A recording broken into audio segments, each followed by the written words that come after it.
بسم الله الرحمن الرحیم.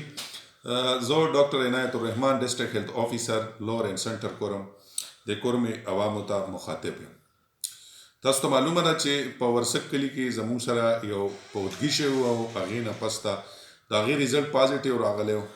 بیا هغې کې مونږ د څلورو کسانو ریزلټ واخیستو، هغه هم پازیټیو.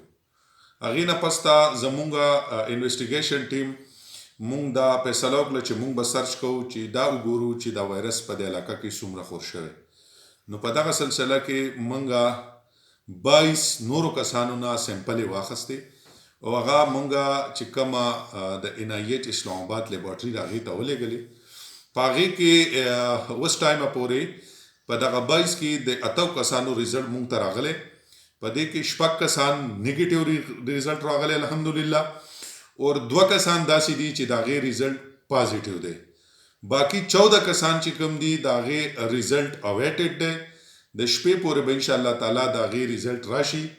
زما د کورم عوامو نه، د میډیا نه او څومره سوشل ورکرز دي د هغې نه خواست دی چې کم خبر تاسو خوروئ هغه لاول ویریفای کوئ، اتنټیک خبر خوروئ.